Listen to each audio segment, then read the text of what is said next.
What would you do if you discovered you were only created to be a replacement for someone else? For Amy, a living doll, the answer is to honor the man who made her by embarking on a perilous, lonely journey to find the real Amy he lost so long ago. My name is Amy. I live with my papa, who I love a lot.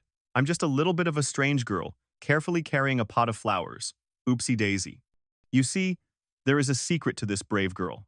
As a voice calls for her from inside the house, she thinks to herself, I'm a bit different from the others. How am I different, you ask? With a sudden snap, her arm falls clean off. Oh my. It fell off again, she notes calmly. Rushing to answer the call, she cheerfully responds, yes. The truth is, she's a doll, made entirely out of cloth and thread. Her papa appears in the doorway, a look of gentle concern on his face. Not again. How many times have I told you not to carry heavy things? Kneeling on the floor amidst the spilled dirt, she says, I'm sorry, but, you see? I wanted to show you something. Here, this. She holds up one of the daisies for him. His expression softens into a warm smile. Ah, I see. It's pretty. The flowers in the garden bloomed. Thank you, Amy. In that moment, all she can think is, Papa is very kind. He always takes care of her. He sews back the arm that falls off. He cleans up her clothes when they get muddy, and he reads picture books to her before bedtime. Snuggled under the warm covers, she feels his love surrounding her. Papa is so warm. Papa really loves me. But even in this warmth, she knows a deeper truth. She knows that the one Papa truly loves is not the doll Amy, but his real daughter Amy. A long time ago, her papa, who rarely drank, told her the story while being drunk. He explained, you see, I've been making dolls ever since I was young. When I turned 27, I got married and even had a cute daughter, but his story was tinged with deep regret. I was so immersed in my work that I did not pay attention to my surroundings. I must have been punished for that. When my daughter turned 5, my wife took her and left the house. I finally realized it after losing them. The doll, Amy had asked him, Papa, were you sad? And he confessed, yes, very much so. He admitted that he had always fought with his wife, but only after she was gone did he realize she was a great wife that he did not deserve. Clinging to an old photograph of his family, he had whispered, I love my daughter Amy. From the bottom of my heart. I'd love to see her no matter what, even after 30 years. To distract himself from the sadness, he had started immersing himself in doll making again. And that's how you were made, Amy, he had told her, calling her his miracle child, his miracle doll. He always smiles and tells her she is a really good girl, but in truth, she knows he must be very sad. Watching him now, she suddenly declares, Papa. Hey, Papa. Let's go see her. The real Amy. Do you not know where the real Amy lives? Stunned, he begins to search through his things, muttering, no, but I believe the address was somewhere here. Instead of an address, his fingers close around an old envelope. What is this? This is my wife's obituary letter. It came about 2 years ago. As the doll, Amy excitedly chants, let's go. The weight of the letter crushes him. I can't see my daughter anymore. Confused, she asks, why not? He looks away, his voice heavy with shame. I don't have the face to meet my daughter anymore. She tilts her head, taking his words literally. Face? But Papa has a face attached to him? Are you lacking in parts? A sad, broken chuckle escapes him. Ha ha ha, I'm fine. Holding the letter, the doll, Amy beams a bright, innocent smile. I have all the parts I need. But her final, silent thought is a heart-wrenching whisper. I wish I were the real Amy. Even though I'm always by his side, there are times I feel useless. While out at the market, I see Papa carrying a heavy box of groceries and I chirp, I will carry some too. But he just smiles gently and says, this is heavy, so you can't. In those moments, a quiet question echoes in my mind. Am I useless? As the doll Amy, I know I can't win against the real Amy, but Papa always finds a way. At the flower shop, he stops and picks up a single, beautiful daisy.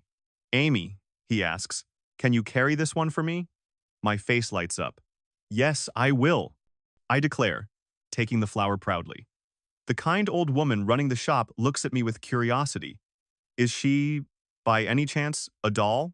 She asks Papa. Seeing his hesitation, She turns to me. Are you afraid of me? I'm not, she says with a warm smile.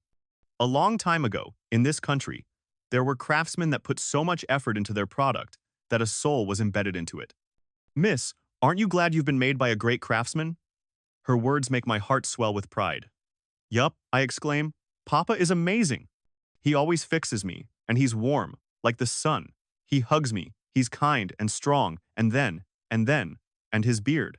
Papa just laughs, and we say our goodbyes. Half a year later, everything changed. Papa became unable to leave the bed. I would bring him food, saying, Papa, I brought some food. And he would only have the strength to whisper a faint, thank you, Amy. One day, he called me over. Amy, take this. He held out a sealed envelope. It was a letter. Give this. To the usual flower shop. Lady. My eyes widened. This is my first time delivering letters, I said, a little excited. Then, with trembling hands, he held out a second letter. Also, one more letter. Give this. To my beloved daughter. I looked from the letter to the picture on his nightstand, the picture of his family. Papa. Since that day, Papa hasn't moved. I called his name, but he didn't answer. I curled up beside him, but he wasn't warm anymore. His words echoed in my mind. His final wish. Bring this. To my beloved daughter. Clutching the two letters to my chest, a new resolve filled me. I should deliver these. I must deliver these. The next day, for the first time, I left the house on my own. Waving goodbye to the quiet home, I said, well then, let's go. Wait for me, Papa. I'll definitely deliver these. I'm going to the real Amy, the one you always wanted to see. On day 1, I delivered the first letter to the flower shop auntie. She stared at it for a while, then simply patted my head.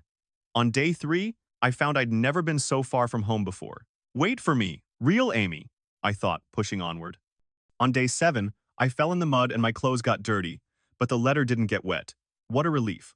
By day 14, my coat was tattered. It was my favorite coat, the one Papa gave me as a birthday present. But I kept walking. By day 18 of my journey, my body was growing stiffer and heavier, and I had lost the shoes for my artificial feet. On day 27, after I fell over, a kind-looking lady picked me up and gave me a ride to the nearest town. Things only got harder. On day 32, my right arm finally fell off. With a pang of sadness, I realized I no longer had Papa to put it back on for me. But I was glad it wasn't my leg. I could still walk. And so I did, until finally, on day 37, I found it, the real Amy's house. I had to hurry, I had to let her know how much Papa loved her. I made my way to the door, my single remaining arm clutching the precious letter, and rang the bell. The door opened to reveal a woman, her face etched with confusion. Are you the real Amy? I asked. Looking me over, she replied cautiously, well, my name is Amy. Who are you? I held out the letter. Here, a letter from Amy's Papa. Her face hardened. What? I don't have anyone I can call Papa. If this is a prank, please leave. With that, she slammed the door in my face.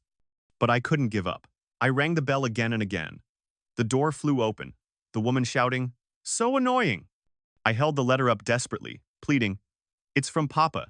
It's a very important letter. But she just stared, and then the door closed once more. As I sat there in defeat, a sudden gust of wind snatched the letter from my grasp. Ah! I cried, scrambling after it. The paper danced away from me, and a memory flashed through my mind. Of a time I had tripped and fallen, and Papa rushing to my side, his voice full of relief, saying, I'm glad you didn't get hurt, as I cried in his arms. I've always troubled Papa like that. No matter how similar I was made, I couldn't become the perfect replacement for the real Amy that he liked. I was just a fake, but Papa still loved me. And that's why, at the very least, I had to deliver this letter. As I finally caught it, I noticed Papa's letter was already messy from the long journey. And sitting there, alone, I began to read. Amy, by the time you read this letter, I will no longer be in this world. If I think about it, over the last 40 years, it was you who gave light to my rock-bottom life. Amy, you are a very spoiled child, a naughty and troublesome child. But every day I spent with you was fun, and there was no time to be bored. I apologize for only being able to make you out of a constraining body. Every time I saw my daughter's picture, the only thing I could think of was, I wish I could make her into a real human. I wish for you to live happily even after I have disappeared. I love you, my other daughter, Amy. Tears streamed down my face, soaking the precious paper. The letter, it was for me. All this time, it was for me. I wasn't a replacement. I was his daughter, and he loved me. I was loved. Properly. The realization crashed over me, and I sank to my knees by the water's edge, letting out all the sorrow and joy in a flood of tears. But my long journey had taken its final toll. On the evening of that 37th day, my body finally became unable to move. As I lay there, my cold body clutching the precious letter, I had a dream. It was a warm and happy dream about Papa, of him sitting there, as usual, sewing my arm back on with a gentle smile. When I next opened my eyes, I was in a soft bed, a familiar voice calling out, "Oh? Have you woken up?" It was the flower shop auntie. "Where am I?" I whispered. "This is my house," she said kindly. "You were close to being burnt as oversized trash, you know. You weren't at home, so it took me a while to find you." She then told me that my papa had asked her a while ago to take care of me if something were to ever happen to him. Her husband smiled warmly, adding, "From now on, you're staying in this house. The house will become lively, and I welcome that." From that day onwards, the flower shop auntie taught me many things. She taught me about Papa being in a place called heaven, and how, even if we can't see each other, our hearts will always be connected. And she taught me how to write a letter to my loved ones. And so, with my one remaining arm, I began to write, "To Papa in heaven, Amy is happy right now." And thus concludes the story of one-armed Amy.